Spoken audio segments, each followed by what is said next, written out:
Good morning, folks. A little late getting started on the schedule, but we're all good. And as you can see, this is going to be a slightly less formal session this morning. I know this might be a topic that you have some questions about. I think it's a topic that we all have questions about. And it's something where I feel like opening up a discussion is going to be more useful. I have no interest in sitting up here and lecturing you on ethics. It's like, no, this is bad, this is good, right? So let's just kind of find out where we are. And please, if you want to move around, make yourself comfortable. If you feel like you need to get up and move during the session, do so. Anyone wants to come plop down on the floor, that's cool, gonna be a long day. If you feel like you want to sketch, doodle, take notes, we've got another whiteboard and some markers over there and one up here behind me that I'm probably not gonna use. So when I say ethics, what do you think of? First thing that comes to mind? Good and bad. Okay, good and bad. Rules. Oh, we're going to get along just fine. Oh, wait, did you see my speaker notes? Yeah.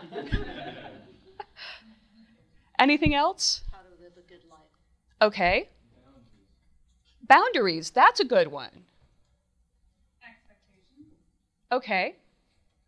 Personal code. Okay. Responsibility. Responsibility, important. Integrity. Thank you. Respect. Okay. Can you elaborate on that one a little bit? Respect. Not right now, because I haven't had like any coffee or anything. Okay, seriously, like if you need to go get a cup and come back, please. He actually kind of helped remind me of self-respect, really. Okay. Yeah, I think there's something there. Respect for yourself, respect for others. Tough decisions. Okay. Anything else coming up? Morals. Okay. Consequences. Everything. Culture? Yep. Okay. These are all fantastic, and honestly, I think most of y'all have had more coffee than I have. So, usually, if you look at the dictionary, ethics is defined as a code or a system of actions that apply morality. So as engineering is applied science, ethics could be considered as applied morality. Personally, I'm not super interested in digging in to morals. You know, those tend to be deeply personal, often founded on your belief system. You know, that is up to you. Do I think it's important to have a personal code of ethics based on whatever your morals may be? Yes.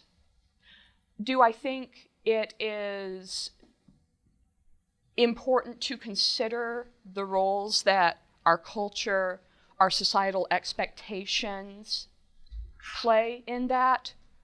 Yes. Part of any shared collective ethics we may have really has to depend on what is appropriate and expected from the people around us.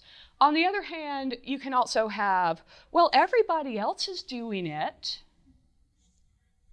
That doesn't always make it right, right?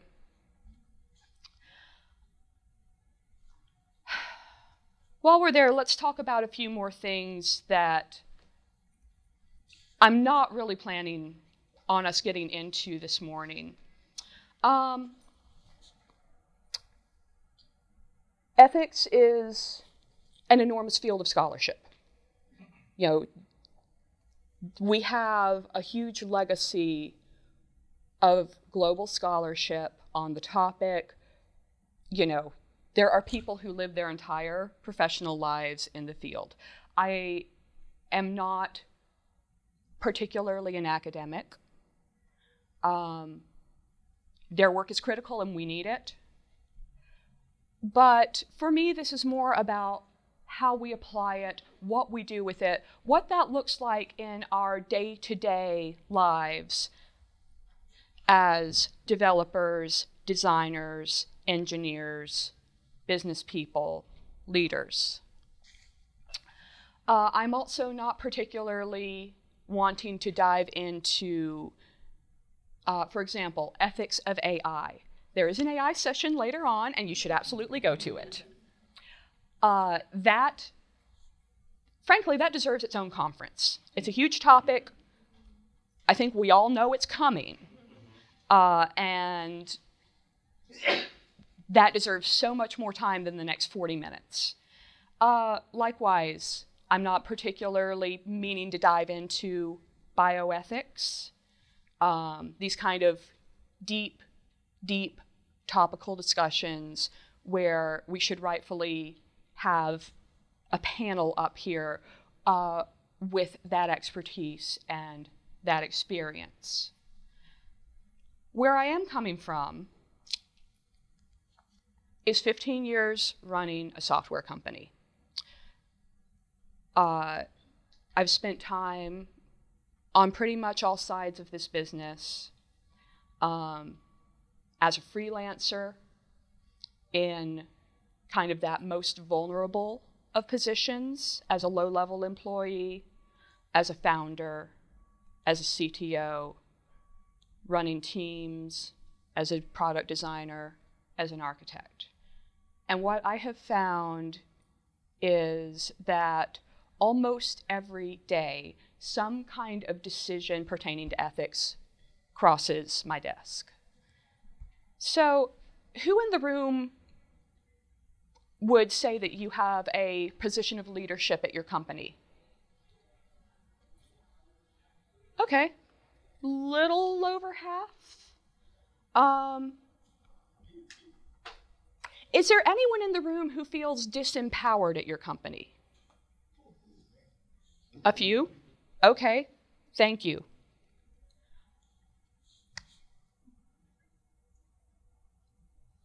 Is there anyone who feels like you spend a lot of time managing up on design, leadership, engineering decisions?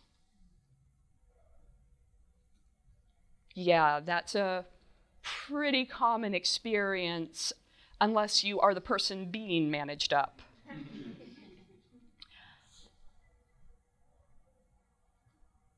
And how many people feel like you're a decision maker on things like whether to take on a project, whether to build a feature, kind of that high level scope decision? Okay, pretty good number, awesome. How many people feel like you are a decision maker in how something gets implemented? That's what I wanted to see, because if you're writing code, if you're touching code, if you're making any kind of design choices, if you're running a team, you're in that place. So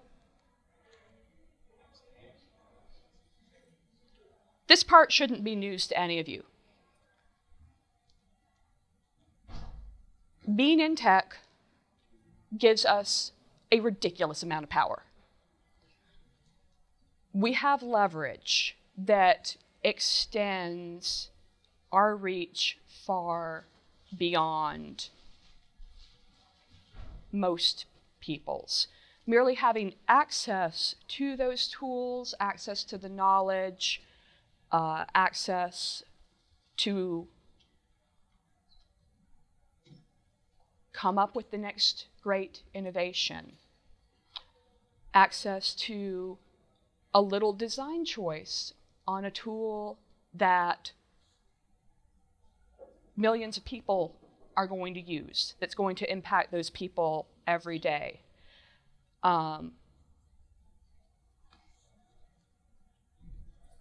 We're all interconnected, but the reality is that we have an outsized voice and outsized power. That doesn't mean we're any better. It doesn't mean we're smarter. It sure as hell doesn't mean we're more responsible. Nonetheless, we have this power. So, what are we going to do with it?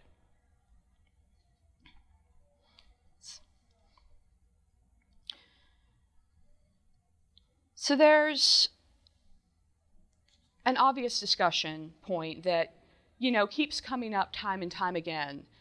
And frankly, it's at the entire crux of the quarrel around the word engineer. How many people have had that discussion? Not too many. Okay. Claire? Is this about the am I technical, or is this about what engineering? I'm not sure.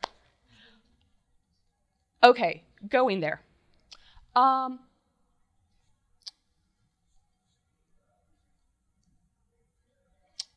Are most people familiar with the professional engineer designation?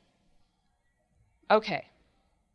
So if you are a classical engineer, mechanical, civic, industrial, structural, in the US, there is a designation, the PE, the Professional Engineer Designation. That means you have taken a certain number of certification exams, you have a certain degree of guaranteed, supposedly, competence. We can dive into exams later.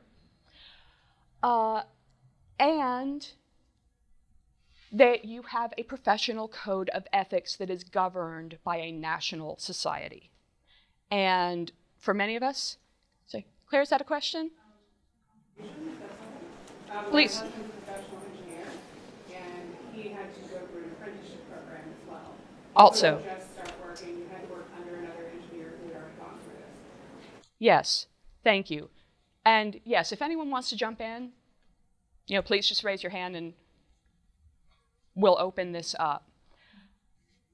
So some of the points of the Professional Engineering Code of Ethics, and this is really where it gets down to about the controversy over the term, that a software engineer has none of these requirements, and the professional engineers are perhaps rightfully annoyed by this.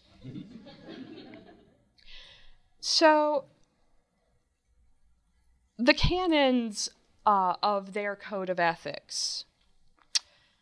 In their professional duties, engineers shall hold paramount the safety, health, and welfare of the public. Yeah. If you're building bridges, you're building sewers, if you're building anything really, I think we all think this is probably a pretty good idea, right?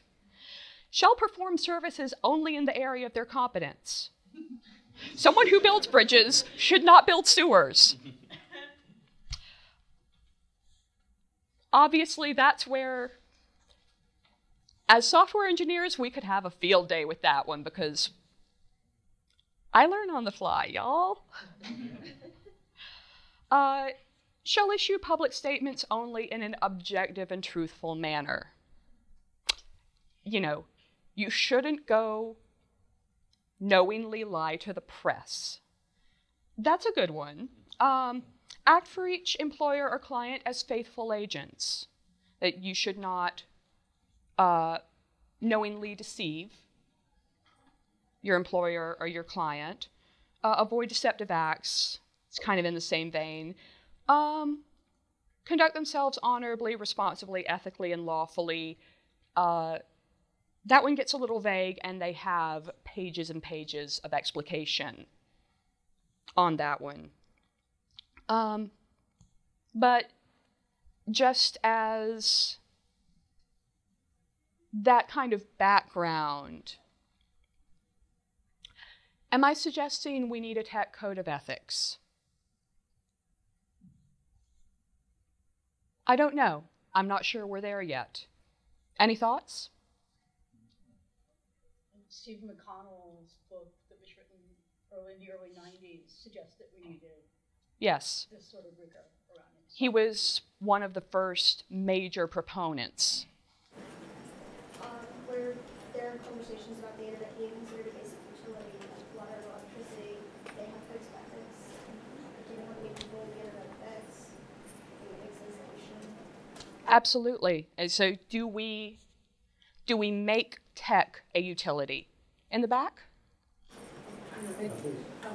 I think part of it, since tech is so pervasive, the first one you mentioned about the health and safety of the public, I think that we do need a code of ethics and responsibility. If I write a bug that causes something that causes people to, if I'm building a bridge and I screw it up, I'm responsible for that. I could lose my certification.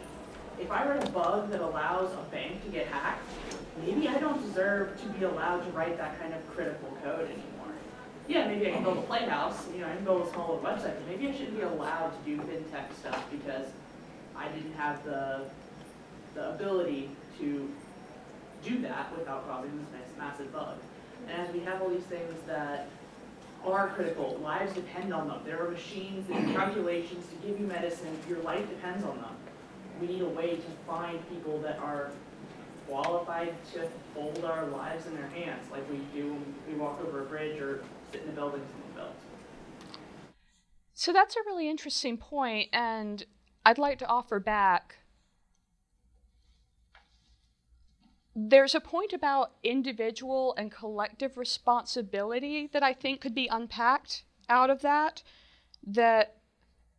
Let's try this one. Who here is writing code that could kill someone? Okay, feeling a little lonely now. I have in the past, but not currently. Yeah. Okay, or has ever, or that through neglect or through failure. Okay. That looks a little more reasonable. I was about to be really worried, y'all. Where we're going to have bugs. We are going to make mistakes. But the process, the team, the layers of surety. Yeah, I want to offer that back as, yes, individual competence is important. And also, when you're pushing the boundaries, mistakes are going to happen. So how do we make that assurance? My company deals in cannot fail systems a great deal of the time. And the layers and layers and layers, sometimes I say it's like we have two companies. We have the move fast and break stuff, and then we have this cannot fail, this will not fail. Kind of piggybacking off that, I do completely agree that there needs to be some sort of almost universal kind of truth when it comes down to the type of products and software that we release, right? But I think in that same breath, we can't dehumanize, right? Because we're all human and we're prone to error, we're going to make mistakes or whatever. But I think what we have to always realize and keep in mind is the human intent behind technology.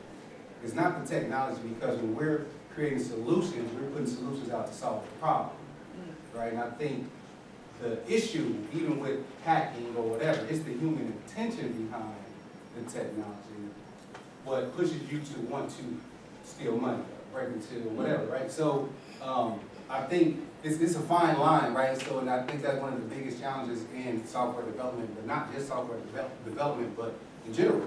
I think we have to, of course, do whatever the necessary steps to protect the code release and make sure it's stable, hack-proof, or whatever the best we can. But I think it's the human intent that ultimately causes those failures in technology. And that's part of why this is such a complicated issue, right? Like, jump back to you, and then you two are pulling me into two different sections of this. Right, I was going to say, I don't think we're there yet, because the big difference between software engineering and physical engineering is the materials that we're using are completely in flux at all times. There's some unifying code with mechanical engineering, right? There's government, there's some kind of governing body. Back in the 90s, 2000s, Adobe was one of the certifying companies. You get certified as an Adobe developer. Their program, and every year and a half, you have to get recertified because their program is completely different. And you're relying on somebody else's code to then get certified on that. So until somebody can figure out what this giant global, and the other problem I was going to say before is, even in the industry, front end has its own set of values that you can certify against that are often antithetical to that of the server infrastructure back end. So it's a lot in flux. It's a good conversation. Yeah, and that's another reason why I would say that is the massively complicated execution problem, because we're not going to go backwards. We're not going to suddenly be evolving less rapidly. I mean, I've got projects active in 7, 8 back-end languages right now. So figuring out that piece of it is going to be critical. Okay, can we go one more comment, and then I think we might be able to bring you back in after my next section. I was going to say, to your point, I think that intent a lot of the time is why this conversation is very important as well. When you make kind of a physical representation, if you think of a civil engineer building a bridge, the intent is to get from one side to the other.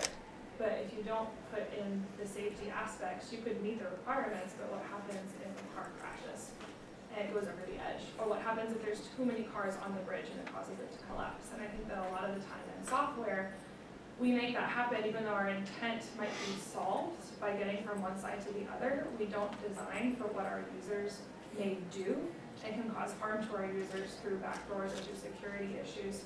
And I think that's one of the things with the code of ethics, question in software is that users don't have a lot of knowledge all the time on how they may harm themselves in the software that they're using. And so do we need to design better to users who don't have that knowledge?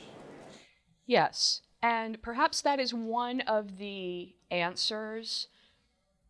Not that we necessarily have a fixed code, but that it's important that we have this conversation and that we have it on an ongoing basis because it is evolving so rapidly.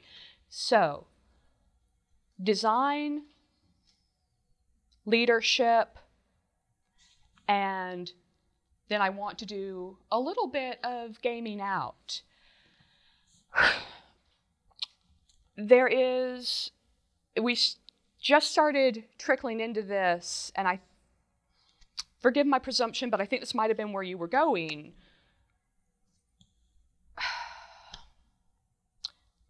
Leadership and companies. So we started out with ethics being about an applied morality. Companies are inherently amoral. When you start a company, the minute you go beyond sole proprietorship, the minute there is anyone involved other than yourself, you've created something bigger than yourself. You've created an entity which, in a very real way, has its own life. It is not human. It does not have societal or cultural expectation. A company is an entity that does not necessarily value human rights. So that's where every single person has to play a role. Because when people opt out of responsibility, if you remove yourself from that process of considering the outcome of your actions, the company's only drive is to survive. Companies survive by making money. If they make money by harming their users, that is what is going to happen. We've seen this over and over. Who remembers Don't Be Evil? Yeah. So in this position, if you are implementing features, if you are designing them, if you are working on product scope, if you are managing people, if you are creating the product design, if you're building out the architecture, if you're deploying it, you have a role. And here's the part that might feel a little uncomfortable. If that product harms someone, you had a role in it. You had a job. Claire? We talked a bit about the professional engineering process. My husband is a civil engineer, and we talk a lot about project-based work in software being very similar to project-based work in civil engineering. Mm-hmm. And there are analogs for the professional engineering process where you have reviewers within your company, you have reviewers from the government, you have a follow-up actually. So you have the team that does the design in-house, and then there are people who actually build the structures or create the support systems that were designed, and there's a follow-up after that called an as-built. So you go back to look at what was actually created, and that's not necessarily what was designed. And if it wasn't matching in some way that's significant, then you have to mitigate that risk. And that involves a lot of wrangling and interpersonal responsibility and what's the ethical thing to do in the situation. Mm-hmm. Okay, were we leading in? Yeah, that's why I think we need the code. We need something that says we have to think about ethics. Because as a developer, it's easy to brush off and see someone else do it. But if we have this code that says we have to, it is our job personally to think about the ethics, to think about the impact of what we're doing, then people will do it. So I work for a company called Lawson, and our mission value, our values as a company start with don't fuck the customer. And I use that every day in sparring, in meetings as my weapon. When I see we're doing something that's going to make the customer experience worse or can cause harm, I have this mission value that I can use as my shield to say, listen, this is not me. I'm sure you did great work. The company says we can't screw over the customer. So we use that every day. On the other hand, we have civil engineers who build weapons, so that code of ethics doesn't exactly stop that. And that is a whole other complicated discussion.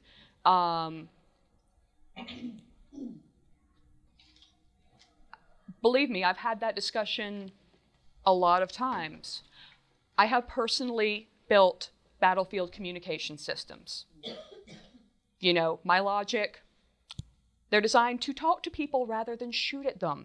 It's literally a speaker that can be dropped from a plane into an encampment that automatically translates. You pick it up and you talk to people.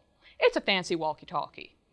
And there are people who will say that because that's being used on a battlefield, that work is still not amoral, but unmoral. So yeah, that can be a really complicated question. We've heard 3 different approaches right there to ways that we can guide companies, establishing those values through regulatory process, through individual responsibility. Everything is about layers, everything is about process. I think my initial suggestion would be use them all. You know, backups on backups on backups. What do? We make stuff not fail. And yes, I'm actually kind of a fan of Atlassian's code. That one is, if you are a designer, particularly if you're a UX folk, that really ought to be way, way up there on your personal values sheet, perhaps. Okay. With that, if trends are pointing towards the user using your product a certain way, let's say in a capitalist way, is that necessarily screwing the consumer if that's what they want? So the product that I work on, Bitbucket, does have malware on it all the time. Okay. So there's still, if you look at the terms and conditions, they might even be within the terms and conditions, but we have to take responsibility because it could be causing harm to other customers and other people. So there's all kinds of gray lines like that everywhere. So, but it's case by case. But as an individual, my responsibility is if they're not doing what I think is right, then I have to find another job. And I worked for defense corporations where I was not comfortable with what I was doing. Beat the street. So. And I think we had one more question over here, and then I want to jump back into this area and that area. Less a question, more a comment. All the time in these conversations, you find people throwing out how complicated things are, creating sort of apprehension around the conversation rather than just being like, we need to do something now. And the thing is, like, you're always going to have edge cases in existing professional engineering. You're going to have edge cases. You're going to have people who skirt what we common, as society, certain groups have decided are common ethical codes, but the fact is, like, you're never going to solve everything, and so worrying about every single case versus just saying, like, hey, what is the norm? What are we establishing as the norm? What is the default? And people look to see examples of people who have been doing this for a long time and people who aspire to become. Right now, the model in software engineering is ship a thing, see what it becomes on its own, don't ever even think about consequences, right? And that kind of sucks. And that's not what it should be, regardless of the fact that even if you do come up with a better model, some people will still do the crappy thing, right? Like, yeah, but that's not what people are looking like. You look at any of the multinational software companies, and like the people who got started on it, they never thought about consequences, and that's what people want to become right now. Yes, thank you. That's really cutting to the root of a lot of it, and kind of where I was hoping to wind up today. Jumping back just a little bit to these questions of design, I know I keep looking down, it's where on this offset time now, so I'm trying to keep us in the discussion.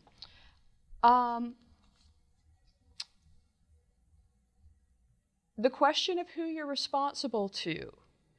Yeah, if let's say you're building malware, your users want to create harm. Well, okay, that might be a little too far out there because we've already departed ethics completely at that point. Let's change it like social media and the targeting system that we currently use to get people to hit that button one more time. Excellent. So if I say gray or dark pattern, does that resonate? I'm seeing some nods, I'm seeing some, okay. In design, a dark pattern is something that is designed to manipulate your users to harm. The job of design is to cause your users to do something. The job of good design is to remove cognitive load from your users. It's not to be beautiful. I mean, great design often is beautiful. It is to remove cognitive load to make it easier or more straightforward for your users to perform an action. So an example of a dark pattern, because every one of our tools has a dark side. Let's take one of the really bad ones. Advertising pop up, and you go to click on the X, and the X is part of the target area for the pop-up. That's a dark pattern, folks. Quickest explanation ever. A gray pattern is something that's in this area that feels shady. It's like a code smell. And social media is a great example.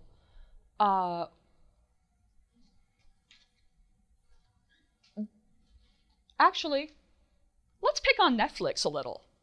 How many of y'all are in the room? Oh, wait, we have none of the Netflix folks. Oh. Okay, they're hiding in the corner. Hi, I'm picking on y'all. Love you. Think about you reach the end of the show and then you're watching another episode without even... You didn't make that choice. They made it for you. In a very real way, you were just flat out manipulated into watching another episode by default, such that you must take an action to quit watching. I would say that's not quite the case, because TV has been around since the 1950s, and it already does that for us. It automatically goes into the next show. Sometimes it's the next episode. It's a thing we have to consciously turn the channel. Sure, but it's not guaranteed to be the next episode unless you've tuned into a marathon. You don't have the algorithm behind it calculating, this is the next thing you want to watch. And in terms of predictive psychology, that is frighteningly accurate. It's excellent design and engineering. And it is very finely tuned with massive amounts of data to produce precisely that mildly addictive action. Now, do I think that's a gray pattern? Not necessarily. It encourages addictive behavior. It can, it can encourage you to sit there and binge a show for 4 hours instead of whatever else you should be doing then to take care of yourself, do your work, get up and do the laundry, whatever. It is also, to your point, what the user wants. It wouldn't work if there weren't that natural inclination. So it might be encouraging the user's worst impulses in some case, but it is also what the user wants. So perhaps I would say that's a very light gray pattern. Comment? Yeah, comment on the Netflix versus TV. I think the significant difference there is, like, on TV, there's commercials. You get them go to the bathroom, commercial, you get them to go off the dog, and go get food. Netflix, it just keeps going. It's there like a never-ending stream where, like you said, you do have to take action to stop what you're watching, whereas TV kind of had that natural pause for you with commercials and different ways like that. Yes, and that's going back to that point about the leverage that we hold, that TV could not be customized and data-driven in that way, that even, a quarter-second change on that follow episode timing is going to affect user behavior drastically. And I don't know how many people that change would need to pass through. I mean, in a small company, a similarly affecting change could be a single person, or maybe that person and their code reviewer, possibly a designer, so say a couple. I'm confident that it's probably a great deal more at Netflix, but it's still only a tiny fraction of the company. We are coming to the end of our time together, and honestly, we could just keep going. Okay, I could, I don't know about y'all. What we did not get to today is some problem solving and gaming out situations. I was hoping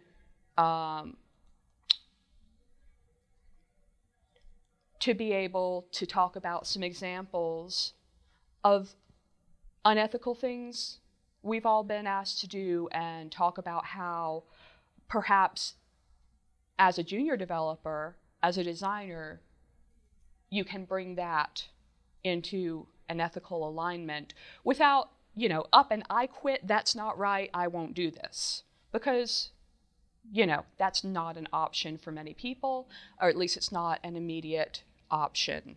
I will say I will be around this afternoon if anyone has been in a situation like that recently that you'd like to discuss or get some thoughts on. I will throw out, how many spam calls have folks gotten on their cell phones today? We do international communications. We have been asked, I can't tell you how many times, to build robodialers that do not scrub the do not call database. It is not only massively unethical, it is illegal. And most of the companies doing it are not based in the US and cannot be pursued. So that's one example of something I personally have had to do, and I'm in a huge position of privilege about that. Having spent 15 years cultivating a company, I can say no. And moreover, I can put the word out to other people in certain areas of the industry. These people are looking for this. Do not take the work if I find out you've taken them on as a client. The rest of us will take action. So if anyone's in that kind of situation and you'd just like to talk about it, if you need some suggestions, come find me later. I'm going to throw out one more thing, and this goes back to kind of those strategies and ways we can think about it in our last 3 minutes here. The way that I have come to understand a working process over the last 2 or 3 years, here we go, is equity. If diversity means people are in the room, this is a pretty diverse room. Inclusion means that people can participate. Thank you, we did finally get our captioning up and running. I have not been looking to see how accurate it is. I'll check the transcript later. Inclusion means that people can participate, can be present. You know, this is that, well, okay, diversity is getting your hands on them. Inclusion means you're going to retain them. I'm over diversity, I'm over inclusion. Equity or nothing. If you have people in the room and they do not have an equal role, voice, presence in the process, what's the point? There are a lot of implications to that, and that's actually where I'm focusing a lot of my engineering and design time lately. But that is a whole other talk about automants and user-centered design and equity. But when we have that equity, if you can build a team of people who look different, sound different, come from different backgrounds, and those people have a place, if you are listening to everyone, if as a leader you are creating an environment where everyone's voice is actually heard, everyone feels some degree of ownership in the process. Again, there's a million ways to create that. You can do it purely through soft power. You can do it through hard skin in the game. You know, everyone who comes in gets a certain number of shares or whatever.